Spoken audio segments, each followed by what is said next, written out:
You have acted differently than they have acted, and as I have said, if you wish to leave, you may. If you'd wish to keep me here so that I don't have my important meeting and continue to grill me, then we can do that. I will cancel my meeting and I will not be back here. I will be very clear if that's the way you'd like to have this relationship. You're instructing me to stay here and I should cancel. No, you just made me an offer. No, I didn't make you an offer. You made me an offer that I accepted. I did not make you an offer. Just let's be clear. You're instructing me. You are ordering me to stay here. What happened in Congress today was not a hearing. It was a reality check. Cameras on, microphones hot, and Maxine Waters walked in ready to lecture, scold, and grandstand. What she didn't walk in ready for was facts, composure, and a Treasury Secretary who clearly woke up and chose precision over panic. By the end of this exchange, the room wasn't tense anymore. It was laughing and not the polite kind. You had indicated that you would like to have a press conference in this room following... No, I'm going to cancel that. I don't have time for that, so I'm not well, that's what I was going to ask you, if you would, instead of having the press conference, continue with those members who have been waiting here for so long. And I think what I thought I originally heard was 5:30 rather than 5:15. So is it possible you could give us another 15 minutes to get to these members? I have a foreign leader waiting in my office at 5:30. Okay, I've agreed to stay longer. It will be embarrassing if I keep this person waiting for a long period of time. I wasn't going to have a press conference. I was going to have a short press gaggle. I'm not going to do that. And I've assured you, I'm happy to come back here and answer more of your questions. I respect the committee, and we want to have a good working relationship with you. So I hope you'll understand I'm already going to be late to my 5:30 meeting. I do understand. We're late all the time, unfortunately. We're all pressed for time, and I do get it.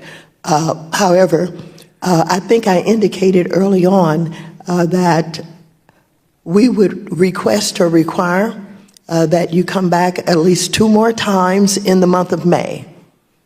Is that something you're agreeing to? No, Madam Chair, I find this to be, I have here every single time Jack Lew and other people came here. There's never been anybody that's been here more than 3 hours and 15 minutes. I've sat here for over 3 hours and 15 minutes. I've told you I'll come back. I just don't believe we're sitting here negotiating when I come back. We'll follow up with your office.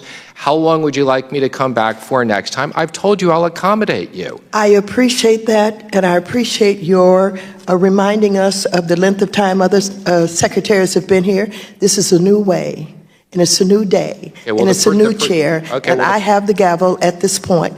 If you wish to leave, you may. Can you clarify that for me?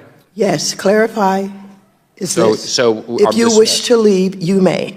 Okay, so we're dismissed, is that correct? If you wish to leave, you may leave. I don't understand what you're saying. You're wasting your time. Don't remember you have a foreign dignitary in your office. I would just say that the previous when the Republicans, they did not treat the Secretary of the Treasury this way. So if this is the way you want to treat me, then I'll rethink whether I voluntarily come back here to testify, which I've offered to do. Mr. Secretary, I want you to know that no other secretary has ever told us the day before that they were going to limit their time in the way that you're doing. So if you want to use them as examples, you have acted differently than they have acted, and as I have said, if you wish to leave, you may. If you'd wish to keep me here so that I don't have my important meeting and continue to grill me, then we can do that. I will cancel my meeting and I will not be back here. I will be very clear if that's the way you'd like to have this relationship. Thank you.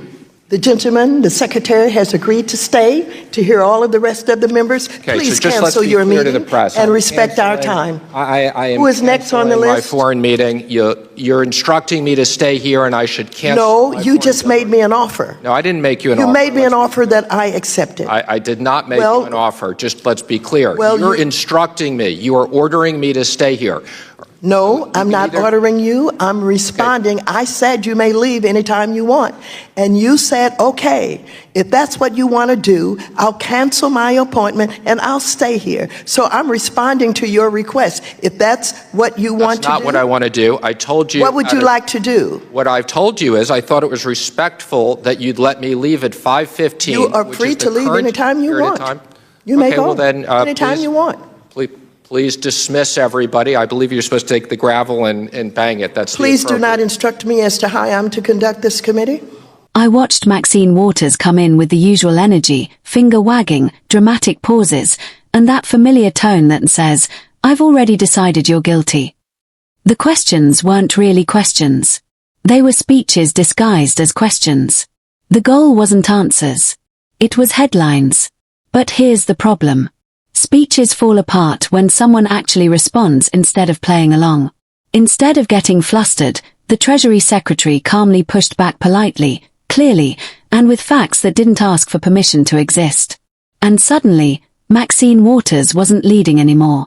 She tried to interrupt. She tried to pivot, but the more she talked, the worse it got. It was like watching someone argue with a calculator and still lose. This is where things turned legendary.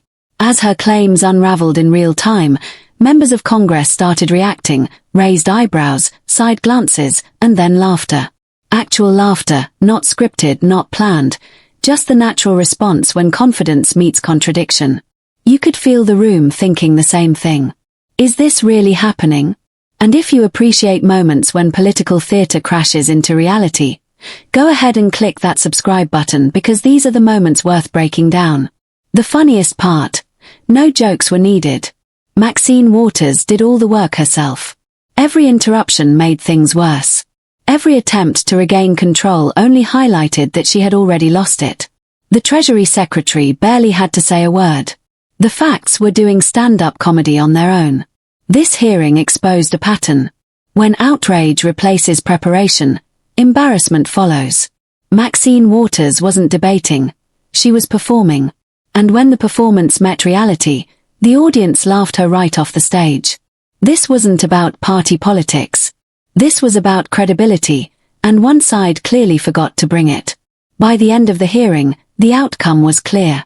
Maxine Waters came in loud, left flustered, and became the punchline of her own moment. The Treasury Secretary stayed calm, and let Congress react naturally with laughter. No shouting, no chaos, just a quiet takedown that spoke louder than any rant ever could. Stay tuned because moments like this don't happen by accident and they deserve to be.